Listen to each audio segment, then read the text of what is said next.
बिस्मिल्लाहिर्रहमानिर्रहीम। मेरे पाकिस्तानियों, मुझे आज खौफ है कि पाकिस्तान उस रास्ते पे निकल गया है जो हमारे मुल्क की तबाही का रास्ता है। और मुझे खौफ आ रहा है कि अगर अभी हिकमत ना इस्तेमाल की गई, अगर अभी अपने अकल का ना इस्तेमाल किया, तो हम शायद वहां पहुंच जाएं जिधर ये टुकड़े हम वापस जमा नहीं कर सकेंगे अपने मुल्क के। मैं सबसे पहले आप सबके सामने एक चीज रखना चाहता हूं कि इस सब के पीछे है क्या। ये जो एक साल से एक अफरा तफरी मुल्क में मची हुई है, एक पूरा जोर लगा हुआ है कि किसी ना किसी तरह इमरान खान का रास्ता बंद किया जाए कि ये मुल्क के लिए बहुत बुरा है, इसको नहीं आने देना चाहिए। अगर इलेक्शन भी ना हो, आइन भी टूट जाए, कोई सुप्रीम कोर्ट को भी जलील किया जाए, लेकिन इसको नहीं आने देना। इसके पीछे है क्या? मैं जरा आपको पहले ये ग्राफ दिखा दूं। ये जो आपके सामने है, ये जरा ग्राफ देखिए। ये है सर्वे का रिजल्ट। ये सर्वे का रिजल्ट में ये जरा इधर देख लें कि 70% इस वक्त तहरीक इंसाफ की मकबूलियत है पाकिस्तान में। बाकी सारी पार्टीज की मिला के भी तो जो मकबूलियत है, उन सबको अब खौफ है कि इलेक्शन अगर आ गए तो ये हार जाएंगे। अब ये पीडीएम की जमातों ने तब से फैसला किया हुआ है कि इलेक्शन भी नहीं लड़ना, क्योंकि इलेक्शन अगर हो गया तो इमरान खान आ जाएगा, और अगर इमरान खान आ गया तो उनको ये नहीं फिक्र कि मुल्क को अच्छा होगा या बुरा होगा। उनको फिक्र ये है कि इन्होंने अरबों रुपए के अपने करप्शन के केस माफ करवा लिए, और इनको डर ये लगा हुआ है कि जो 30 साल से मेहनत से इन्होंने पैसा चोरी का इकट्ठा करके बाहर रखा हुआ है, किसी तरह उस पैसे के ऊपर यानी वो महफूज रहे। और खतरा इमरान खान से है, क्योंकि बाकी तो सब मिले हुए हैं। अब इसकी वजह से ये सारा मुल्क तबाही के रास्ते पे जा रहा है कि सिर्फ इस खौफ से कि हमारा आपके पैसा ना ये आके एनआरओ ना वापस ले ले, बस ये वजह है कि ये आमने सामना खड़ा कर रहे हैं मुल्क की सबसे बड़ी जमात और मुल्क की फौज। और ये कामयाबी से ये कर रहे हैं क्योंकि ये पुराने 30 साल के पुराने सियासतदान हैं। ये जाके वहां डराते हैं उनको कि सर वो आपको हटा देगा आके। मैं बार बार कह बैठा हूं कि मैं इदारों के अंदर इंटरफेयर नहीं करता, मैं कह बैठा हूं, बार बार पैगाम पहुंचा बैठा हूं, लेकिन वहां से डराते जी आके हटा देगा आपको, फौज में इंटरफेयर करेगा।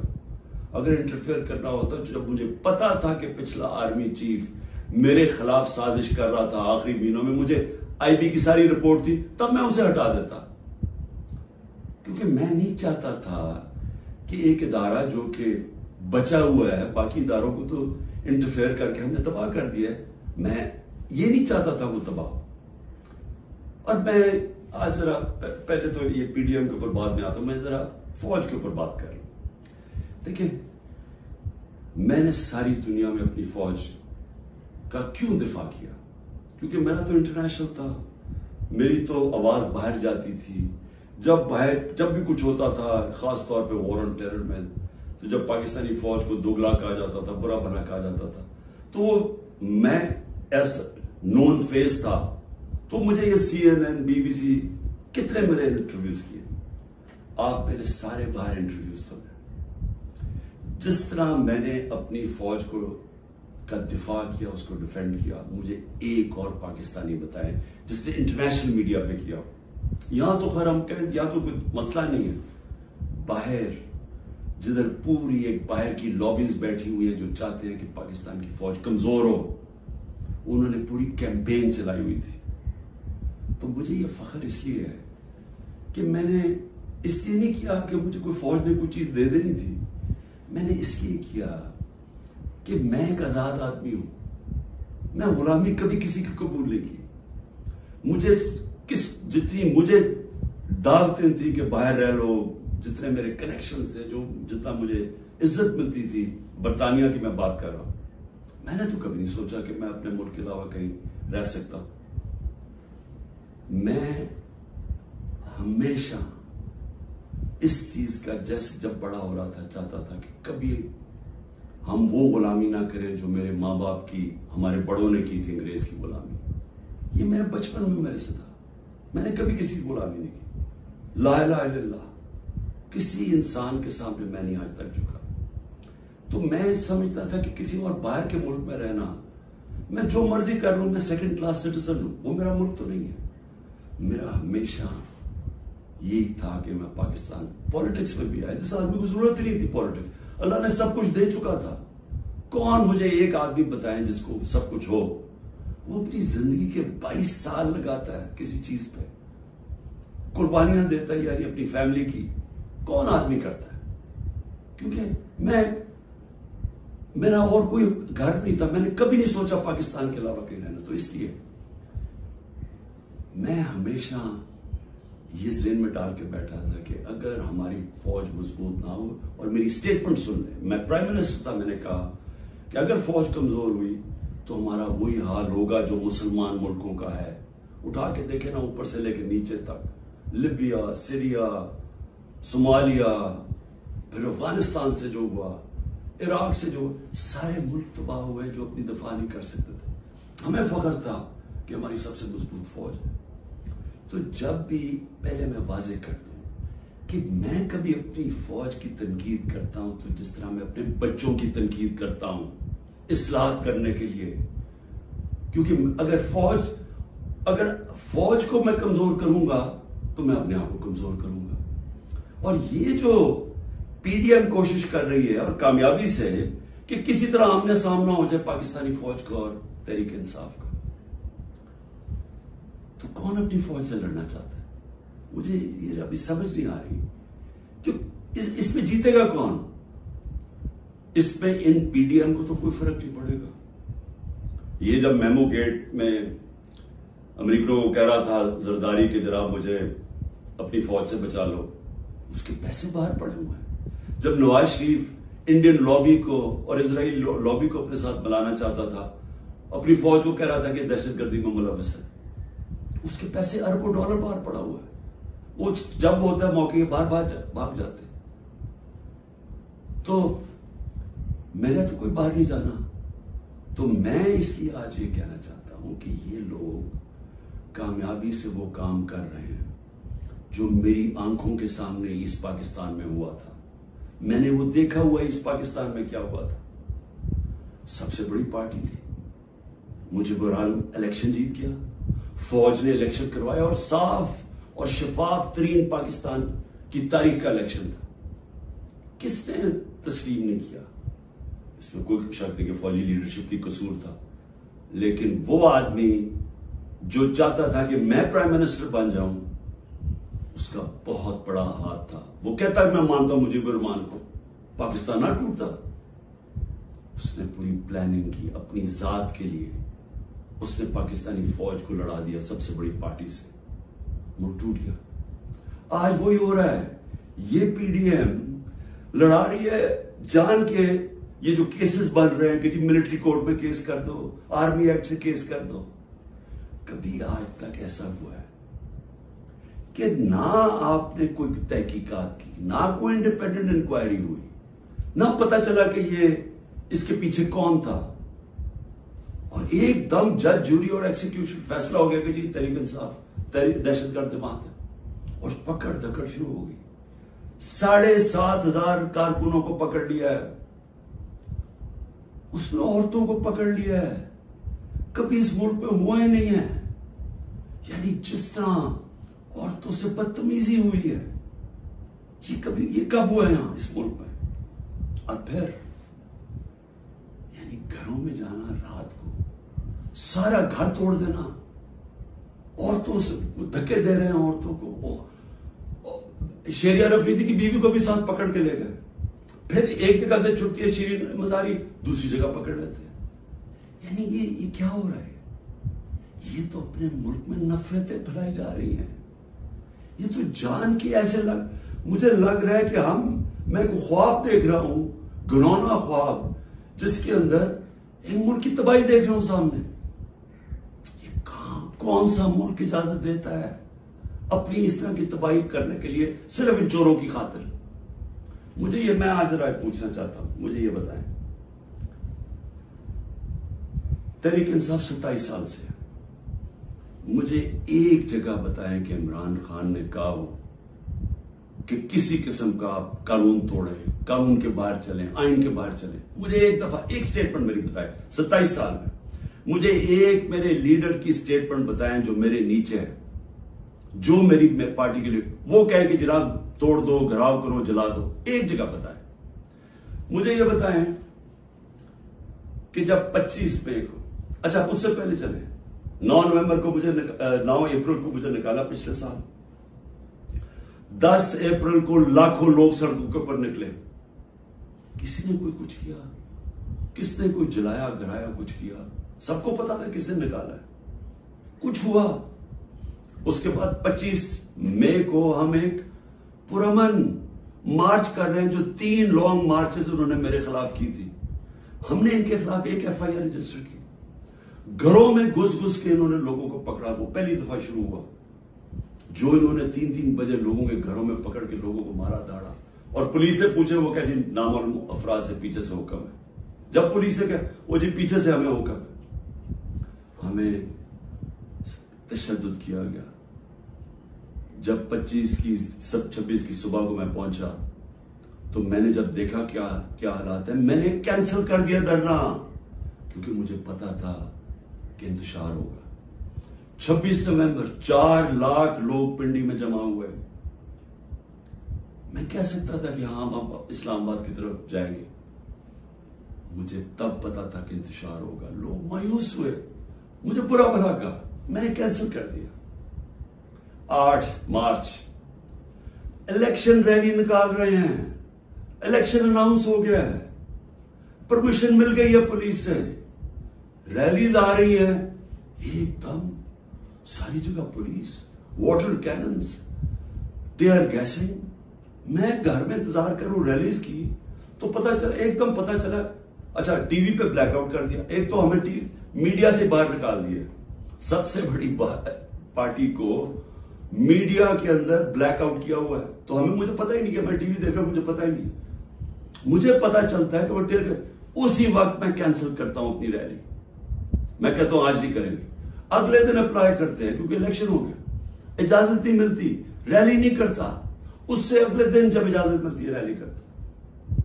और उसके अंदर 8 जिले शाह का कत्ल किया, लोगों को मारा, बाजू टूटे, कुछ किया, एक इलीगल एक्ट किया। फिर मेरे घर पहुंच गए 14 मार्च को, मेरे घर पहुंचे जी। आपने वहां पहुंचना है, वहां अदालत में इस्लामाबाद, मैं श्योरिटी बॉन्ड दे देता हूं, नहीं करते। 24 घंटे मेरे घर पे हमला होता है, किसी पॉलिटिकल लीडर पे होगा। उसके बाद मैंने कहा कि जला दो, गिरा दो, कोई मैंने कहा कि अटैक करो गवर्नमेंट बिल्डिंग्स को, रेंजर्स भी थे, फौज को, कहीं मैंने कहा। उसके बाद 18 को मैं जाता हूं, जब मैं उधर जाता हूं मेरे घर पे हमला, बंद गाड़ी, दरवाजा तोड़ के मेरा घर लूट लेते हैं, मेरी बीवी बेचारी अकेली होती है। उसके बाद मैंने कहा कि अटैक करो इनको, पकड़ो इनको, इनके खिलाफ करो, जलाओ। फिर जब मेरे ऊपर पूरा मुझे कत्ल करने की साजिश होती है वहां जुडिशल कॉम्प्लेक्स में, अल्लाह ने पता नहीं मुझे कैसे बचाया। तो जब मैं वहां से बचता हूं, क्या तब मैं कहता हूं कि इनसे बदला लो, कुछ करो? क्योंकि अंदर तो सारे रेंजर्स थे, नामालूम अफराद थे अंदर उसके, मुझे तो पता था कौन। क्या मैं कोई स्टेटमेंट देता हूं कि अटैक करो इनको? तो मैं समझने की कोशिश कर रहा हूं कि जब ये मुझे पकड़ते हैं वहां से, मैं सुबह 9 मई को जाने से पहले कहता हूं कि अगर वारंट है तो मैं तैयार हूं अरेस्ट देने के लिए, मेरी स्टेटमेंट है। और मैंने कहा कि इसके कॉन्सिक्वेंसेस हो सकते हैं अगर आपने मुझे इस तरह उठाया, आपको तैयार होना चाहिए। क्योंकि मुझे उस दिन पता था इन्होंने कुछ करना, आराम से पकड़ लेते, पुलिस से पकड़वा देते।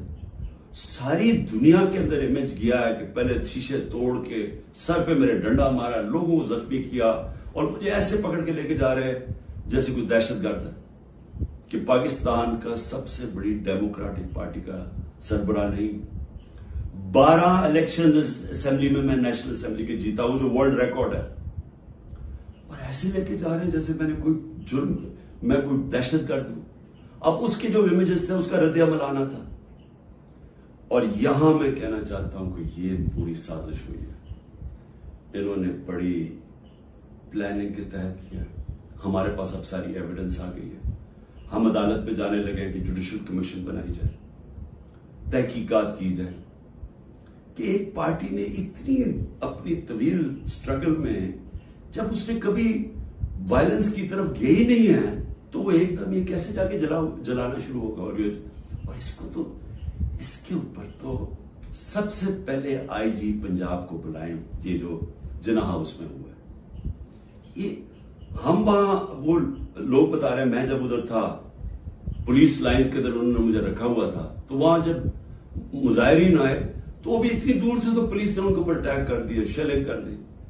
तो यहां लिबर्टी से लोग जा रहे हैं उधर, तो किधर थी पुलिस? ये किसने किया है? अगर इसकी सही तहकीकात हो जाए तो पता चल जाएगा इस साजिश के पीछे कौन था, कौन उसको इस्तेमाल करना चाहता था एक पूरी पार्टी को बैन करने के लिए, कलादम करने के लिए। ये जो 7,000 7,500 लोग जेलों में डाला है, ये पहले से प्री प्लान था। उसको बहाना मार के तो सारी पार्टी को जेल में डालना था। और फिर ये जो लोगों को कहा जा रहा है कि जी अब पार्टी छोड़ दे, ये जो अनाउंसमेंट्स हैं, मुझे ये समझ नहीं आ रही कि क्या जो ये कर रहे हैं उनको समझ आ रही है कि ये पाकिस्तान किधर जा रहा है। क्योंकि पीडीएम तो चाहती है ये, वो जो लंदन में बैठा हुआ है उसको कोई फर्क नहीं पड़ा कि मुल्क का इदारे जाए, आइन जाए, मुल्क की फौज बदनाम हो, उसको कोई फर्क नहीं पड़ा, क्योंकि उसने खुद फौज बड़ी बदनाम की हुई है पहले, उसको नहीं फर्क पड़ा। फर्क हम सबको पड़ रहा है। ये जो जिनका जीना मरना है पाकिस्तान में, खौफ हमें आ रहा है इस चीज का। और ये मुझे अफसोस से कहना पड़ता है कि इसके अंदर अगर कोई ये समझ रहा है कि ये स्ट्रैटेजी से कोई एक सबसे बड़ी पार्टी खत्म हो जाएगी, वो पार्टी इसलिए नहीं खत्म हो सकती। जरा फिर से ये देख लें, जिस पार्टी के पास 70% उसकी मकबूलियत हो मुल्क में, आप उसको खत्म नहीं कर सकते। लोग भी छोड़ दें, या लोगों को जो भी कहें उनको छुड़वा भी दें कि जी हम नहीं जा रहे, प्रेशर डाल के, उससे पार्टी नहीं खत्म होने लगी। पार्टी का टिकट पर भी जीतेगा। ये जो रास्ता है, ये तो पाकिस्तान की तबाही है।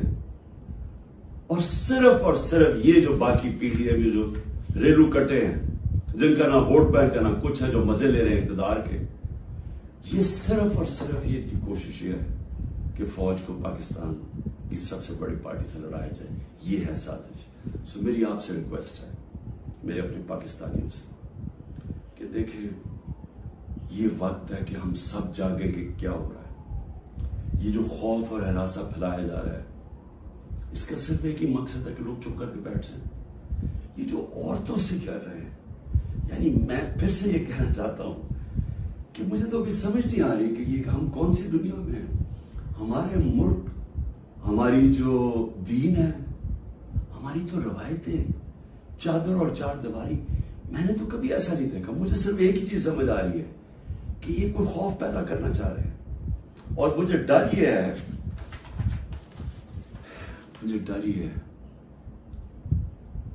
कि इसका बहुत बड़ा बैकलैश आने वाला है, जो हमारे मुल्क को मजीद और नुकसान पहुंचाएगा।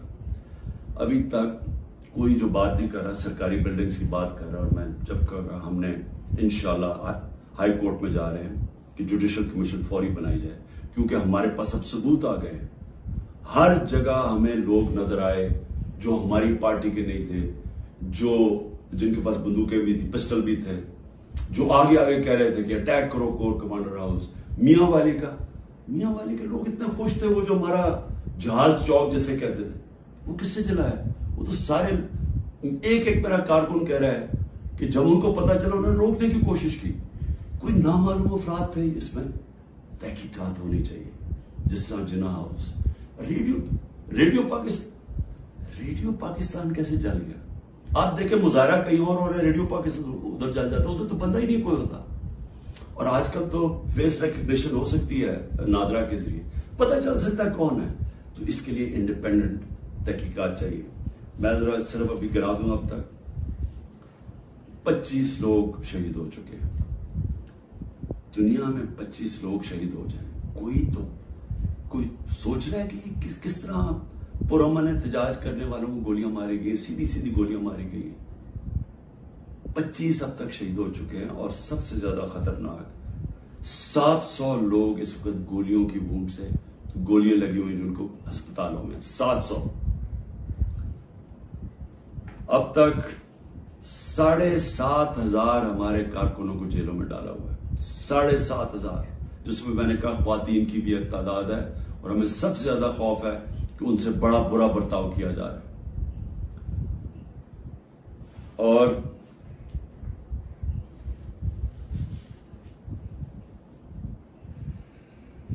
आखिर में मैंने अभी सुना है कि जनाब 40 दहशतगर्द मेरे घर में हैं, जिनको मैंने पनाह दी हुई है, और कहा जी कि हम इनके ऊपर कोई घर के ऊपर कार्रवाई होगी 40 दहशतगर्द को पकड़ने के लिए। मेरी रिक्वेस्ट है आपको कि 40 दहशतगर्द अगर घर में हैं तो मेरी जिंदगी को भी खतरा है, मेहरबानी करके जरूर आए यहां। लेकिन इस तरह ना आए कि कोई दावा बोल के, इस तरह करें, सर्च वारंट लेके आए, एक मुहस्सब माशरे की तरह आए कि कोई नाम तो दे, ये दहशतगर्द है कौन, और आए, हम आपको सारी दिखा देते हैं घर में किधर है, कितने दहशतगर्द है। शायद मेरा ही फायदा करवा देंगे कि अगर कोई छुपा हुआ वो दहशतगर्द है। लेकिन इसको एक बहाना ना बनाए। जिस तरह हमारे लोगों को पकड़ रहे हैं, जिस तरह इसको इस्तेमाल किया गया है तहरीक इंसाफ के ऊपर क्रैक डाउन करने का, इसको भी इस्तेमाल ना करें कि जिस तरह कि जी इमरान घर 40 दहशतगर्द छुपे हुए हैं तो हमला कर दो। तो इसलिए मैं आज सबको कह रहा हूं कि इस वक्त इसको और आगे ना बढ़ाएं, क्योंकि ये बढ़ती जाएगी, किधर तक जाएगी बात? इसमें तो कोई हल है ही नहीं कि सिर्फ पीडीएम को फायदा करवाने के लिए, कि वो जो मैं बार बार कहता हूं कि ये हालात है कि 70% इस वक्त कौम इधर खड़ी हुई है, तो ये जो थोड़े से रेणु कट्टे हैं इनको बचाने के लिए यानी सबसे बड़ी जमात को खत्म कर देना है, खत्म करने की कोशिश, क्या ये हो सकता है? इसलिए अभी भी वक्त है, अकल करें, बात करें, मसला हल करें। और मसला एक ही है, मसला किसी से पूछ लें, तहरीक इंसाफ की बात नहीं कर रहा, किसी से पूछ लें कि इस मुल्क में सियासी इस्तेकाम आ ही नहीं सकता जब तक आप इलेक्शन ना करवाएं।